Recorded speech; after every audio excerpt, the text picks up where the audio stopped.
ना था। कपकपाती सर्दियां पड़ रही थी। गर्मियों के दिन में जिस शहर की गलियां 11 बजे रात तक गुलजार रहती थी, उसी शहर की गलियां अब 8-9 बजे ही सुनसान हो जाती थी। कहते हैं जाड़े के दिनों में शैतानी ताकतें बहुत ज्यादा सक्रिय हो जाती हैं, क्योंकि उन्हें अपने मन मुताबिक एकांत और अंधेरा जल्द ही मिल जाता है। और यही एकांत और अंधेरा ही तो उन अतृप्त आत्माओं की ताकत होती है, जो अपने शिकार की तलाश में भटकती रहती है।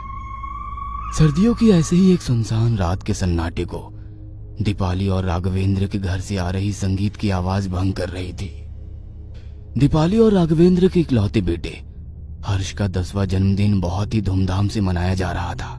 कई सारे गेस्ट जन्मदिन की पार्टी में बजते संगीत पर थिरक रहे थे, लेकिन हर्ष उदास सा बैठा हुआ था। यूं तो हर्ष बहुत ही मस्ती पसंद लड़का था, लेकिन पिछले 3 दिन से वो बहुत ही खामोश सा रहने लगा था। 3 दिन पहले हर्ष अपने मम्मी पापा के साथ घूमने गया हुआ था। उसने मम्मी पापा को पहले ही अल्टीमेटम दे रखा था कि उसे इस बार कुछ यूनिक बर्थडे गिफ्ट चाहिए। वे तीनों उसी यूनिक गिफ्ट की तलाश में निकले। वे कई गिफ्ट की गैलरी में गए, लेकिन सभी जगह उसे वही पुराने और बोर से खिलौने दिखे। क्या पापा, यहाँ भी वही सब खिलौने हैं, ये तो है ही मेरे पास। अरे कोई नहीं बेटा, अभी और भी दुकानें बची है। पूरा दिन हर्ष अपने मम्मी पापा के साथ घूमता रहा, लेकिन उसके मन लायक उसे कुछ नहीं मिला। अब तो रात भी होने लगी थी। उन्होंने रोड साइड एक छोटी सी ढाबे पर अपनी कार रोकी और बाहर ही डिनर करने का मन बनाया। राघवेंद्र ने डिनर का ऑर्डर ढाबे वाले को दे दिया और डिनर आने का वेट करने लगे। तभी हर्ष ने छोटी उंगली से इशारा करते हुए राघवेंद्र को बताया कि उसे सुसु आ रही है। वह टॉयलेट गया, लेकिन टॉयलेट इतना गंदा था कि उसे उल्टी आने लगी। वह तुरंत बाहर आ गया। अब वहां कोई और ऑप्शन तो था नहीं, इसलिए राघवेंद्र उसे झाड़ियों के पास ले गया। हर्ष को अंधेरे और खुले में जाने का मन नहीं था, लेकिन वो क्या करता। राघवेंद्र थोड़ी दूरी पर खड़ा हो गया और हर्ष वहीं सुसु करने लगा। तभी उसे लगा कि किसी ने पीछे से उसकी पीठ पर हाथ रखा है। उसने आसपास देखा, लेकिन कोई भी वहां नहीं था। अचानक उसने देखा कि 2 आंखें उसे झाड़ियों से घूर रही है। वो इतना डर गया कि उसने पापा को जोर से आवाज लगाई। राघवेंद्र भागता हुआ उसके पास आया। क्या हुआ हर्ष? पापा, यहाँ झाड़ियों में कोई है, कोई मुझे घूर रहा था। अरे कोई नहीं है बेटा यहाँ। नहीं पापा, कोई था, अजीब सी डरावनी आंखें थी उसकी। कोई नहीं है बेटा, ये देखो मैं मोबाइल का टॉर्च ऑन करके तुम्हें दिखाता हूँ। सच। उसके बाद राघवेंद्र और हर्ष ढाबे में गए और खाने की टेबल के पास बैठ गए। थोड़ी देर में खाना आ गया। हर्ष बेमन सा खाना खा रहा था। वो रह रहकर उन झाड़ियों की ओर भी घूर रहा था। डिनर खत्म करके जब वे वापस घर लौट रहे थे, तो घर के बिल्कुल पास वाली एक रेड लाइट पर उनकी गाड़ी रुकी। तभी हर्ष की नजर सड़क किनारे की एक गिफ्ट गैलरी पर गई। रात काफी हो गई थी, इसलिए वो गैलरी बंद हो रही थी। हर्ष बंद होती गैलरी की तरफ घूमते हुए जा रहा था। वहां पर कई सारे खिलौने थे, वैसे खिलौने जो हर्ष के पास नहीं थे। तभी उसे लगा कि उसे गैलरी के अंदर से कोई इशारे से बुला रहा है। वह बार बार हाथ हिलाकर उसे अंदर आने के लिए कह रहा है। हर्ष के लाख चाहने के बाद भी वो उसका चेहरा नहीं देख पा रहा था। उस रात जब हर्ष अपने बिस्तर पर सोने गया, तो फिर से उसे ऐसा लगा कि खिड़की के पास से 2 आंखें उसे घूर रही है। उसने अपना सिर रजाई के अंदर डाल लिया। फिर वो सोने की कोशिश करने लगा। आधी रात के बाद उसे लगा कि कोई उसकी रजाई खींच रहा है। हर्ष ने बहुत मजबूती से अपनी रजाई को पकड़ा, लेकिन फिर भी उसे लगा कि कोई उसकी रजाई खींच रहा है और उससे कह रहा है, तुम्हें यूनिक गिफ्ट चाहिए ना? एक बार हमारी गैलरी में आओ, लेकिन अकेले आना, दिन में नहीं रात में। रेड लाइट के पास वाली गैलरी, जहाँ तुम मुझे घूर कर देख रहे थे। उसके बाद उसे लगा कि कोई उसका हाथ पकड़कर उस गैलरी की ओर लेकर खींचता हुआ जा रहा है। वह जोर से चिल्लाकर उठा। उसने देखा कि वो तो अपने बेड पर है। इसका मतलब है कि मैं सपना देख रहा था। उसकी चिल्लाहट सुनकर उसके पापा भागते हुए उसके कमरे में आए। क्या हुआ हर्ष? हर्ष ने अपने पिता की बात का कोई जवाब नहीं दिया और उनके सीने से लिपट कर सो गया। राघवेंद्र समझ गए कि हर्ष ने जरूर कोई डरावना सपना देखा है। अगले दिन हर्ष जब उसी रास्ते से अपने स्कूल जा रहा था तो उस गैलरी की तरफ वो घूरते हुए ही जा रहा था। आज उस गैलरी से उसे कोई बुला नहीं रहा था, लेकिन कई सारे ग्राहक थे उस गैलरी में। लेकिन उस रात भी उसके साथ पिछली रात की तरह ही सब कुछ घटा। उसने फिर से सपने में वही सब देखा। वो चौंक कर उठ बैठा। उसे डर तो लग रहा था, लेकिन पता नहीं क्यों अब उसका मन भी उस गैलरी में जाने का होने लगा था। अगले दिन ही उसका बर्थडे था। उसने उसी दिन उस गैलरी में जाने का मन बनाया।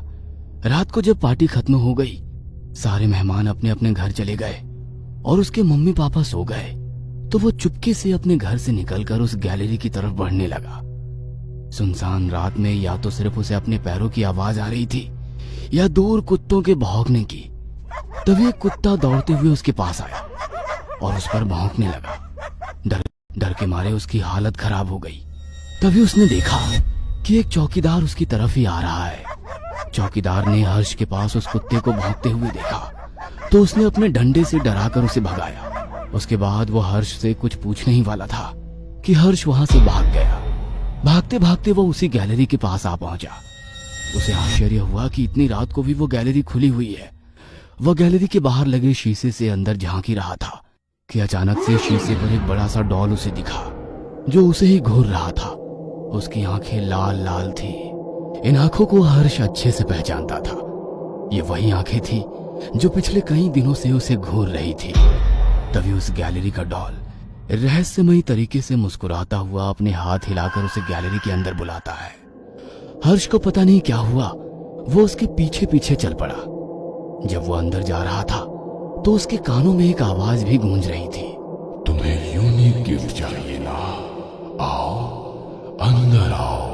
अब वो गैलरी के अंदर था। वह वहां की चीजों को घूर घूर कर देख रहा था। तभी एक खिलौने पर उसका पैर गलती से लग गया। उस खिलौने से लाइट जलने लगी और उसमें happy birthday to you, happy birthday to you बजने लगा।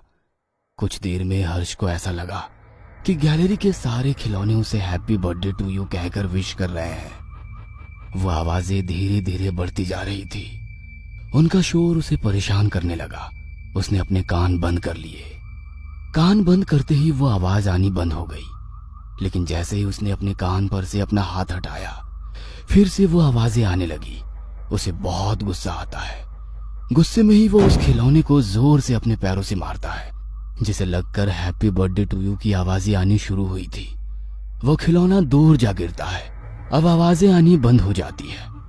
गैलरी के अंदर के डॉल के चेहरे पर अब उसे गुस्सा दिखाई देता है।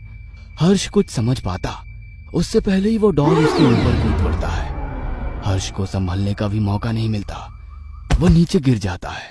उसके सिर में चोट लगती है और उसके सिर से खून बहने लगता है।